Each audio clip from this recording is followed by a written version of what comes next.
আওয়ামী লীগ নিষিদ্ধ বিচার দাবিতে শাহবাগ অবরোধ আন্দোলনকারীদের স্লোগানে প্রতিবাদ।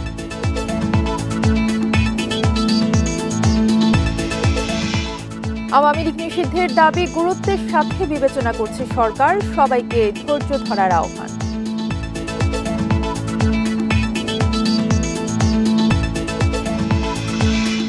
স্বৈরাচারের দোসরদের দেশ ত্যাগের সুযোগ করে দিচ্ছে অন্তর্বর্তী সরকার, মন্তব্য তারেক রহমানের।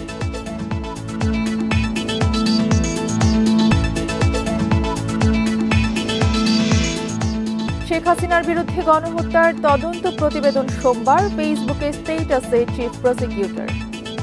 স্বাগত সংবাদ সন্ধ্যায়, সঙ্গে আছি তাসনিমে জান্নাত অর্থী। শিরোনাম শুনছিলেন, এবারে বিস্তারিত। আওয়ামী লীগ নিষিদ্ধ এবং দলটির নেতাদের বিচারের দাবিতে রাজধানীর শাহবাগ অবরোধ করেছে আন্দোলনকারীরা। বিকেল 4:45টার দিকে শাহবাগ মোড় অবরোধ করেন তারা। এতে নেতৃত্ব দেন এনসিপির দক্ষিণাঞ্চলের মুখ্য সংগঠক হাসনাত আব্দুল্লাহ। তাদের সঙ্গে যোগ দেন বিভিন্ন রাজনৈতিক, সাংস্কৃতিক এবং সামাজিক সংগঠনের নেতাকর্মীরা। দুপুরে একই দাবিতে রাজধানীর হোটেল ইন্টারকন্টিনেন্টালের সামনে সমাবেশ করেন তারা। এ সময় হাসনাত আব্দুল্লাহ বলেন, আওয়ামী লীগের রাজনীতি নিষিদ্ধ না হওয়া পর্যন্ত রাজপথ ছাড়বে না ছাত্র জনতা। এর আগে সকালে প্রধান উপদেষ্টার বাসভবন যমুনার সামনে সংবাদ সম্মেলন করে এনসিপি। বৃহস্পতিবার রাত থেকে এনসিপি সহ কয়েকটি সংগঠন সেখানে অবস্থান কর্মসূচি শুরু করে।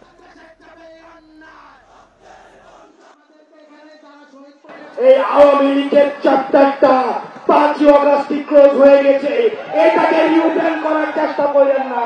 বাংলাদেশের রাজনীতি এই ভূখণ্ডের মধ্য থেকে নির্ধারিত হবে, বিদেশের প্রেসক্রিপশনে বাংলাদেশের রাজনীতি নির্ধারিত হবে না। এ বিষয়ে আরো জানাতে আমাদের সাথে যুক্ত আছেন সহকর্মী আনোয়ার সাদাত নূর। আনোয়ার সাদাত, বিকেল 4:45টার দিকে এই অবরোধ শুরু হয়, এখন সেখানে কি অবস্থা জানাবেন এবং কোন কোন নেতাকর্মী সেখানে উপস্থিত রয়েছেন?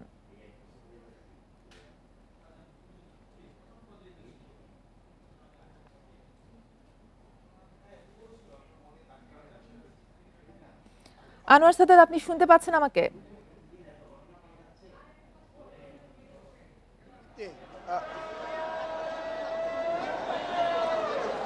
আওয়ামী লীগ নিষিদ্ধের দাবিতে রাজধানীর শাহবাগ মোড় অবরোধ করে কর্মসূচি পালন করছে, অবস্থান কর্মসূচি পালন করছে এনসিপি সহ বিভিন্ন রাজনৈতিক দলের নেতাকর্মীরা। এই অবরোধ কর্মসূচি শাহবাগ মোড়ে বিকেল 4:30-5টা নাগাদ শুরু হয়েছে, এখনও কিন্তু চলমান। আমরা দেখছি যে বিভিন্ন রাজনৈতিক সংগঠনের নেতাকর্মীরা তারা আলাদা আলাদা বা একত্রিত হয়ে এই শাহবাগে অবস্থান নিয়ে তারা নিজেদের মতো ব্যানার, প্লাকার্ড, ফেস্টুন নিয়ে তারা অবস্থান করছে এবং নানা ধরনের স্লোগান তারা দিচ্ছেন। তবে আমরা যেসব প্ল্যাকার্ড দেখতে পাচ্ছি সেখানে যেসব স্লোগান লেখা আছে এবং তারা যেসব স্লোগান দিচ্ছেন, এর মধ্যে মূল দাবি বা মূল কথাই কিন্তু আওয়ামী লীগের নিষিদ্ধ করার দাবি এবং আওয়ামী লীগের বিচার নিশ্চিত করার দাবি। এবং জুলাই ফাউন্ডেশনের পক্ষ থেকে বলা হচ্ছে জুলাই সনদ কার্যকর করতে এবং বাস্তবায়ন করতে। পাশাপাশি কিন্তু এছাড়াও আরও অনেক সামাজিক সংগঠন আছে যারাও এখানে অংশ নিয়েছেন, যেমন জুলাই মঞ্চ এখানে অংশ নিয়েছে। তারাও কিন্তু জুলাই আন্দোলনে যেসব আহত হয়েছেন তাদেরকে নিয়ে কাজ করছেন এবং তাদের আহ্বানে কিন্তু অনেক আহত সদস্যরাও এখানে এসে উপস্থিত হয়েছেন। পাশাপাশি যারা নিহত হয়েছেন যেসব পরিবারের সদস্যরা, তাদের সেই পরিবারের সদস্যরাও এখানে উপস্থিত হয়েছেন, যে উদ্দেশ্যে তাদের পরিবারের সন্তানেরা, ভাই বোনেরা রক্ত দিয়েছেন, সেই রক্ত যেন বৃথা না যায়, সেই রক্তের উপরে দাঁড়িয়ে আওয়ামী লীগ যেন পুনরায় ফিরে আসতে না পারে, পুনর্বাসিত হতে না পারে, সেদিকে তারা যে সজাগ আছেন, সচেতন আছেন, সেই ব্যাপারটা, সেই কথাটা কিন্তু বারবার করে তারা তাদের স্লোগান এবং দাবির মধ্যে তুলে ধরছেন। তারা অন্তর্বর্তীকালীন সরকারের দৃষ্টি আকর্ষণ করছেন এবং সরকারকে নাড়া দিচ্ছেন যেন সরকার 48 ঘন্টার মধ্যে আওয়ামী লীগের নিষিদ্ধ করার একটি প্রজ্ঞাপন বা সরকারি যে নির্বাহী আদেশ সেটি ঘোষণা করেন। এবং হাসনাত আব্দুল্লাহ কিন্তু, এনসিপি নেতা হাসনাত আব্দুল্লাহ সেরকমটাই কিন্তু তার সমাবেশের ভাষণে বলেছিলেন যে যতক্ষণ পর্যন্ত না তাদের দাবি আদায় হচ্ছে তারা রাজপথ ছাড়বেন না। এই শাহবাগ ব্লকেট দেওয়ার আগে কিন্তু এনসিপির আয়োজনে রাজধানীর হেয়ার রোডে মানে হোটেল ইন্টারকন্টিনেন্টালের সামনেই একটি সমাবেশ করে এনসিপি। সেই সমাবেশে এনসিপির আয়োজন বা এনসিপির আহ্বান থাকলেও কিন্তু বিভিন্ন রাজনৈতিক দল মত সেখানে কিন্তু অংশগ্রহণ করেছিল। সেই সব রাজনৈতিক নেতাকর্মীরা যারা এখন এই শাহবাগ ব্লকেটের সাথে উপস্থিত আছেন তারা কিন্তু সেখানেও সেই সমাবেশে উপস্থিত ছিলেন। সেখান থেকে কিন্তু হাসনাত আবদুল্লাহ এই কর্মসূচি ঘোষণা করেন যে এই দাবি নিয়ে তারা শাহবাগ ব্লকআউট করবেন এবং তিনি অভিহিত করেন যে এটা তাদের দ্বিতীয় অভ্যুত্থান হতে যাচ্ছে। যতক্ষণ না পর্যন্ত সরকার এই দাবি মেনে নিচ্ছে এবং আওয়ামী লীগকে নিষিদ্ধ ঘোষণা না করছেন তারা শাহবাগ মোড় অবরোধ করে রাখবেন এবং শাহবাগ মোড়ে রাজপথে তারা অবস্থান করবেন। এই এনসিপির এই প্রস্তাবনা বা এনসিপির এই দাবির সাথে সহমত পোষণ করে বিভিন্ন রাজনৈতিক দলের মধ্যে কিন্তু উল্লেখযোগ্যভাবে আমরা দেখছি জামায়াতে ইসলামী বাংলাদেশ, ছাত্র শিবির এবং ইসলামী আন্দোলন বাংলাদেশের বিপুল পরিমাণ নেতাকর্মী তারা যোগ দিয়েছেন এবং তারাও এনসিপিকে সমর্থন জানিয়ে বলছে। আনোয়ার সাদাত নূর জানাচ্ছিলেন শাহবাগ থেকে। আওয়ামী লীগ নিষিদ্ধের দাবিতে চট্টগ্রামের ২ নম্বর গেট মোড়ে সড়ক অবরোধ করে বিক্ষোভ করছে বৈষম্য বিরোধী ছাত্র আন্দোলন। সেখানকার পরিস্থিতি জানবো, আমাদের সাথে যুক্ত আছেন সহকর্মী আব্দুল্লাহ রাকিব। রাকিব, সেখানকার পরিস্থিতি কি জানাবেন?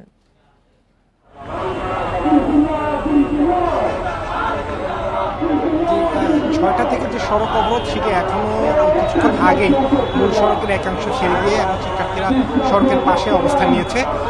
শিক্ষার্থীদের যে প্ল্যাটফর্ম বৈষম্য বিরোধী ছাত্র আন্দোলন চট্টগ্রাম মহানগরের যে শিক্ষার্থী এবং নেতাকর্মীরা আছেন তারা বিকাল ৫টার দিকে ৫:৩০টার দিকে একটি মিছিল নিয়ে ২ নম্বর গেটের ১৬শহর এলাকা থেকে মিছিল নিয়ে যে ২ নম্বর গেট সড়ক মূল সড়ক সেখানে অবস্থান নেন এবং সেখানে প্রতিবন্ধকতা তৈরি করে সড়কে অবস্থান নিয়ে তারা তাদের এই যে বিক্ষোভ কর্মসূচি অর্থাৎ ৮ মাস ধরে যে দাবিতে তারা আসলে সরকারকে নানা সময় বলে আসছেন নিষিদ্ধ সংগঠন হিসেবে আওয়ামী লীগকে যাতে নিষিদ্ধ করা হয় সরকারিভাবে, সেই দাবিটি তারা জানিয়েছেন। এবং গতকাল রাত থেকে যে আন্দোলনটি শুরু হয়েছে সেটির গতকাল রাতেও আমরা দেখি চট্টগ্রাম মহানগরীতেও নিউ মার্কেট এলাকায় জড়ো হয়ে তারা বিক্ষোভ করেছিলেন, মিছিল করেছিলেন।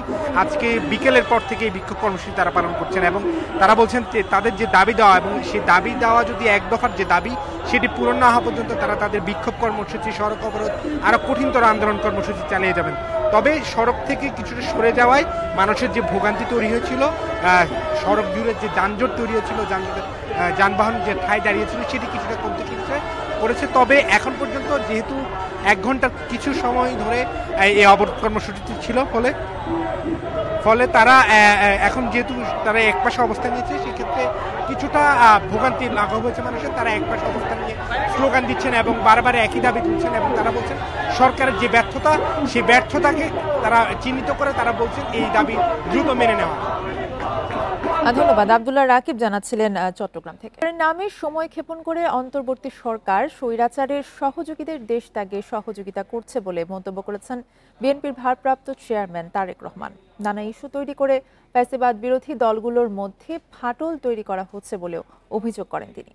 বিকেলে রাজধানীর খামারবাড়ির পার্ক অডিটোরিয়ামে খ্রিস্টান সম্প্রদায়ের এক অনুষ্ঠানে তিনি এসব কথা বলেন।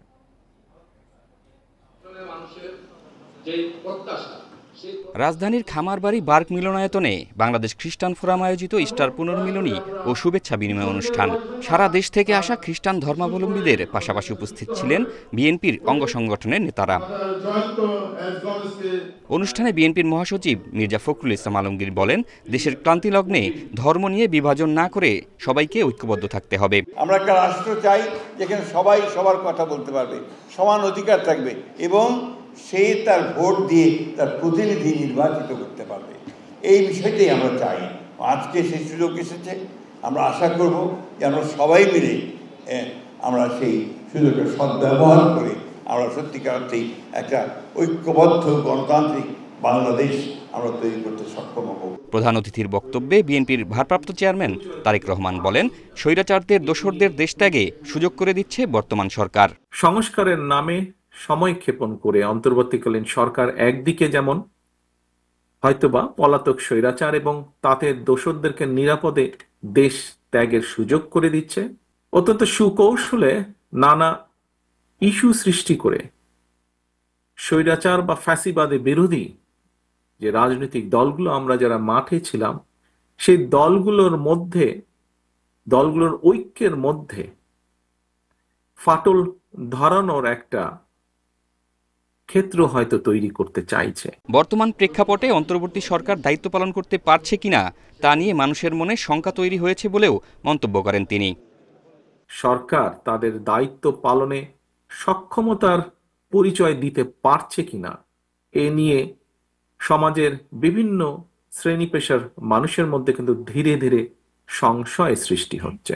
স্বৈরাচার বিদায়ের পর বৈষম্যহীন বাংলাদেশ বিনির্মাণে ঐক্যবদ্ধভাবে কাজ করার আহ্বান জানান বিএনপির ভারপ্রাপ্ত চেয়ারম্যান। নিশ্চয়তা দিতে পারে নাগরিকদের নিরাপত্তা। Zahidul Islam, independent news, Dhaka. July August ছাত্র জনতার অভ্যুত্থানের সময় গণহত্যার ঘটনায় শেখ হাসিনার বিরুদ্ধে মামলার তদন্ত প্রতিবেদন সোমবার দাখিল করবে তদন্ত সংস্থা। এছাড়াও চাংখারপুল হত্যাকাণ্ডের ঘটনায় আনুষ্ঠানিক অভিযোগ আগামী সপ্তাহে ট্রাইব্যুনালে দাখিল করবে prosecution. Chief prosecutor Mohammad Tajul Islam শুক্রবার ফেসবুক পোস্টে এই তথ্য জানিয়েছেন। তিনি জানান, রিপোর্ট দাখিলের পর আনুষ্ঠানিক বিচার কাজ শুরু হবে। ইতিমধ্যে চাংখারপুল হত্যাকাণ্ডের দায়ে সিনিয়র পুলিশ অফিসারদের বিরুদ্ধে তদন্ত রিপোর্ট দাখিল করা হয়েছে। ওই হত্যাকাণ্ডের দায়ে আনুষ্ঠানিক বিচারের জন্য ফরমাল চার্জ চলতি সপ্তাহেই দাখিল করা হবে। এর মাধ্যমে জুলাই গণহত্যার আনুষ্ঠানিক বিচার শুরু হবে।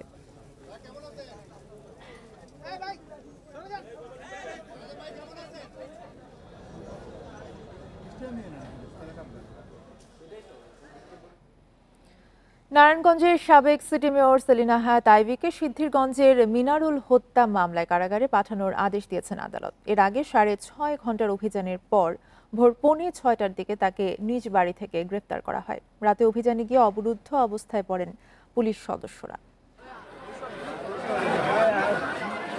বৃহস্পতিবার রাত 11:30টা নারায়ণগঞ্জের সাবেক মেয়র সেলিনা হায়াত আইভীকে গ্রেপ্তারের জন্য তার দেওভোগের বাড়িতে যায় পুলিশ। খবর পেয়ে মসজিদের মাইকে ঘোষণা দিয়ে আইভীর সমর্থকরা বাড়ির সামনে অবস্থান নেন। এ সময় অবরুদ্ধ হয়ে পড়েন পুলিশ সদস্যরা। রাতভর পুলিশ আইভীর কর্মী সমর্থকদের সঙ্গে আলোচনা করে পরিস্থিতি নিয়ন্ত্রণে আনার চেষ্টা চালায়। ভোরে পুলিশের ঊর্ধ্বতন কর্মকর্তারা বাড়িতে প্রবেশ করেন। ভোর 6:45টার দিকে তাকে গ্রেপ্তার করা হয়। এ সময় আইভী দাবি করেন, পরোয়ানা না দেখিয়ে তাকে গ্রেপ্তার করা হয়েছে। এখানে প্রশাসন এসেছে এবং ওনারা বলেছে যে আমার বিরুদ্ধে ওয়ারেন্ট ইস্যু করা হয়েছে, যদিও তারা আমাকে ওয়ারেন্ট ইস্যুটা দেখাতে পারে নাই, কিন্তু আমি আইনের প্রতি শ্রদ্ধাশীল হয়ে আমি তাদের সাথে যাচ্ছি। গ্রেপ্তার করে নিয়ে যাওয়ার সময় শহরের বিবি রোডে কালীবাজার এলাকায় পুলিশের গাড়িতে ইট পাটকেল নিক্ষেপের ঘটনা ঘটে। পরে জিজ্ঞাসাবাদের জন্য আইভীকে নেওয়া হয় পুলিশ সুপার কার্যালয়ে। গতকাল রাতে আমাদের একটি অভিযান ছিল, আমাদের সাবেক সিটি কর্পোরেশন মেয়র আইবি রহমান, তার বাসায় আমরা অভিযান চালাই এবং ভোরবেলা তাকে গ্রেপ্তার করতে সক্ষম হই। তার নামে সিদ্ধিরগঞ্জ থানায় 3টি হত্যা মামলা এবং ফুতুল্লা থানায় একটি আদালত শিক্ষা মামলা রুজু আছে। পুলিশ জানিয়েছে আইভীর বিরুদ্ধে হত্যাসহ একাধিক মামলা রয়েছে। এসব মামলায় তাকে গ্রেপ্তার দেখানো হয়েছে। Independent news. বনানীতে প্রাইম এশিয়া ইউনিভার্সিটির শিক্ষার্থী পারভেজ হত্যায় অভিযুক্ত স্কলার্স ইউনিভার্সিটির ছাত্রী টিনাকে 3 দিনের রিমান্ডে পাঠিয়েছে আদালত। শুক্রবার ভোরে নর্দা থেকে যৌথ অভিযান চালিয়ে তাকে গ্রেপ্তার করা হয়। পরে ফারিয়া হক টিনাকে পুলিশের কাছে হস্তান্তর করা হয়। দুপুরে তাকে আদালতে তুলে রিমান্ডের আবেদন করা হয়। এ নিয়ে এই ঘটনায় আলোচিত 2 নারী শিক্ষার্থীর মধ্যে একজন গ্রেপ্তার হলেন। 19 এপ্রিল স্কলার্সের 2 ছাত্রীকে উত্ত্যক্ত করার অভিযোগে প্রাইম এশিয়ার শিক্ষার্থী জাহিদুল ইসলাম পারভেজের সঙ্গে তর্ক হয় তারই বিশ্ববিদ্যালয়ের 3 শিক্ষার্থী। এক পর্যায়ে 2 পক্ষকে নিয়ে মীমাংসার জন্য বসে বিশ্ববিদ্যালয় কর্তৃপক্ষ মীমাংসা করে, তবে ক্যাম্পাস থেকে বের হওয়ার পর পারভেজকে ছুরিকাঘাত করা হয়। পরে হাসপাতালে নেওয়া হলে চিকিৎসক তাকে মৃত ঘোষণা করেন। ভারত পাকিস্তান সংঘাতের কারণে বাংলাদেশের হজ ফ্লাইটে কোনো প্রভাব পড়বে না। এছাড়া শিডিউল বিপর্যয় হলে বা বিমানে সিট খালি গেলেও শেষের দিকে চাপ বাড়বে না, এমনটি জানিয়েছে ঢাকার হজ অফিস। নতুন ভিসা আবেদনকারীরাও কোটা অনুসারে ভিসা পাবেন বলে জানানো হয়েছে। 4292 জনের বিমানের টিকিটের পে অর্ডার না করায় 20 এজেন্সিকে নোটিশ দিয়েছে হজ অফিস। গেল মাসের 29 এপ্রিল শুরু হয় হজ যাত্রা। 10 দিনে 89 ফ্লাইটে মক্কা পৌঁছেছেন 36,013 জন। শুক্রবার 3 ফ্লাইটে যাচ্ছেন আরও 1200 78 জন। তবে ভারত পাকিস্তান সংঘাতে হজ ফ্লাইট নিয়ে কিছুটা দুশ্চিন্তায় বাকি 50,000 হজ প্রত্যাশী। হজ অফিস বলছে এ সংঘাতে হজ যাত্রায় প্রভাব পড়ার সম্ভাবনা কম। যেহেতু এটা একটি দ্বিরাষ্ট্রীয় ব্যবস্থাপনা এবং বর্তমানে যে পরিস্থিতির উদ্ভব হয়েছে ভারত পাকিস্তান কেন্দ্রিক যে উত্তেজনাটা রয়েছে, এর মধ্যে আসলে আমরা গত দুদিনে কিন্তু আমাদের ফ্লাইটগুলো একদম নির্বিঘ্নে নির্ধারিত সময়ে পৌঁছে গেছে এবং আমরা আশাবাদী যে ইনশাল্লাহ আগামী দিনের ফ্লাইটগুলো এরকম নিরাপদ এবং নির্বিঘ্নে পৌঁছে যাবে। বেসরকারি মাধ্যমে যাওয়া হজযাত্রীদের মধ্যে এখনও 4,292 জনের বিমানের টিকিটের জন্য প্রি অর্ডার করেনি বিভিন্ন এজেন্সি। নোটিশ দেওয়া হয়েছে 20 এজেন্সিকে। আগামী দিন 3টায় বিমান কর্তৃপক্ষের সাথে প্লাস যে এজেন্সিগুলো এখনও টিকিট করে নেই তাদেরকে নিয়ে আমাদের একটা মিটিং হবে মতিঝিল বিমান অফিসে। আমরা আশা করছি এই সমস্যাটিও খুব শিগগিরই ইনশাল্লাহ সমাধান হবে। এছাড়া ভিসা রিপ্লেসমেন্টে তথ্য ভুলের অভিযোগ রয়েছে বেশ কিছু এজেন্সির বিরুদ্ধে। Adilur Rahman, independent news, Dhaka. বেশিরভাগ জেলায় মৃদু থেকে মাঝারি তাপ প্রবাহ বইছে। শুক্রবার চুয়াডাঙ্গায় তাপমাত্রা মাপা হয় 41.2 ডিগ্রি সেলসিয়াস, যা চলতি মৌসুমে দেশের সর্বোচ্চ। মঙ্গলবার পর্যন্ত তাপমাত্রা আরও বাড়ার শঙ্কা জানিয়েছে আবহাওয়া অফিস, তবে এরপর নামতে পারে বৃষ্টি। সপ্তাহখানেক আগেও সূর্যের এমন প্রখরতা ছিল না। কয়েকদিন ধরে সকাল থেকে তীব্র গরমের অনুভূতি চুয়াডাঙ্গায়। এতে দিনের বেশিরভাগ সময় ছাতা নিয়ে চলতে হচ্ছে ঘরের বাইরে বের হওয়া মানুষকে। শুক্রবার দেশের সর্বোচ্চ তাপমাত্রা 41.2 ডিগ্রি সেলসিয়াস রেকর্ড করা হয় এ জেলায়। আবহাওয়া অফিস জানিয়েছে মঙ্গলবার পর্যন্ত তাপমাত্রা আরও বাড়তে পারে, এরপর নামবে বৃষ্টি। এই যারা ভ্যান রিক্সা চালি খায় তাদের যে কি কষ্ট এই রোদ গরমে, আর সচ্ছে না। দেখছেন না কি গরম, এত পরিমাণ গরম নিয়ে বাইরে থাকা যায়? সাধারণ মানুষ অনেক কাজ করে, তারা এই গরমে রোদ্রে কি করে কাজ করবে এবং তাদের সংসার কিভাবে চলবে। ভ্যাপসা গরমে জনজীবন ব্যাহত হচ্ছে মেহেরপুরে। সকাল থেকে শুরু হয় প্রখর রোদ, দুপুরের গরম থাকে সবচেয়ে বেশি। চুয়াডাঙ্গার পাশের এই জেলায় শুক্রবার দুপুর 12টা পর্যন্ত সর্বোচ্চ তাপমাত্রা 38.5 ডিগ্রি সেলসিয়াস। সুন্দর রোদ, বাইরে গরম, রাত পা মনে হচ্ছে জ্বলছে আরাম ভাব, আর এত পরিমাণ তাপ সহ্য করা যাচ্ছে না। একই সময় রাজশাহীতে তাপমাত্রা রেকর্ড করা হয় 37.9 ডিগ্রি সেলসিয়াস। বাতাসের আর্দ্রতা 37%। দুই মিলে চরম অস্বস্তি, বিশেষ করে খেটে খাওয়া মানুষের ভোগান্তি বেশি। তাপমাত্রা এত যে আমরা চালানো যাচ্ছে না গাড়ি, একটু যদি চালাচ্ছে আবার যে একটু ছামাতে কোনো গাছ চালাতে যায় রেস্ট করতেছে। প্রচণ্ড গরম অস্থির হয়ে যাচ্ছে, বৃষ্টি বাদল নাই, বৃষ্টি বাদল হলে ভালো হয়। শুক্রবার দিনাজপুরে সর্বোচ্চ তাপমাত্রা ছিল 36.5 ডিগ্রি। আর্দ্রতার কারণে অস্বস্তি বেশি, এতে মানুষ ঘরের বাইরে বের হচ্ছে কম।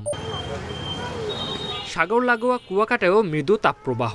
শুক্রবার তাপমাত্রা রেকর্ড করা হয় 37.1 ডিগ্রি। গরমে রোগে আক্রান্ত হচ্ছেন বয়স্ক ও শিশুরা। Tanzil Hasnat, independent news. এই ছিল এখনকার সংবাদে। ইন্ডিপেন্ডেন্ট টেলিভিশনের সব খবর জানতে চোখ রাখুন ফেসবুক, ইউটিউব এবং এক্সে। ধন্যবাদ।